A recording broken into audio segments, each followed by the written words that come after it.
Hi friends, നമുക്കൊന്നൊരു വചനം വായിച്ചു നോക്കിയാലോ. ഞാൻ എൻ്റെ സർവ്വസമ്പത്തും ദാനം ചെയ്താലും എൻ്റെ ശരീരം ദഹിപ്പിക്കാൻ വിട്ടുകൊടുത്താലും സ്നേഹമില്ലെങ്കിൽ എനിക്ക് ഒരു പ്രയോജനവുമില്ല. സ്നേഹം ദീർഘക്ഷമയും ദയയുമുള്ളതാണ്. സ്നേഹം അസൂയപ്പെടുന്നില്ല, ആത്മപ്രശംസ ചെയ്യുന്നില്ല, അഹങ്കരിക്കുന്നില്ല. ഇത് 1 കൊരിന്ത്യർക്ക് എഴുതിയ ലേഖനമാണ്. വചനം പറയും നമുക്ക് നോക്കിയാലോ.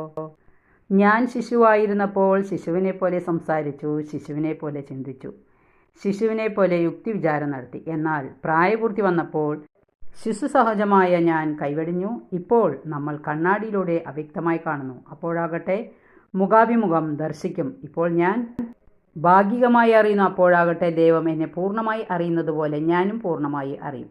വിശ്വാസം, പ്രത്യാശ, സ്നേഹം ഇവ 3 നിലനിൽക്കുന്നു. എന്നാൽ സ്നേഹമാണ് സർവോത്കൃഷ്ടം. വചനമനുസരിച്ച് ജീവിക്കാനായിട്ട് നമുക്ക് ശ്രമിക്കാം. സർവശക്തനായ ദൈവം നമ്മളെ അനുഗ്രഹിക്കട്ടെ. വചനം ഇഷ്ടപ്പെട്ടെങ്കിൽ ലൈക്ക് ചെയ്യണേ. Okay, thank you, by.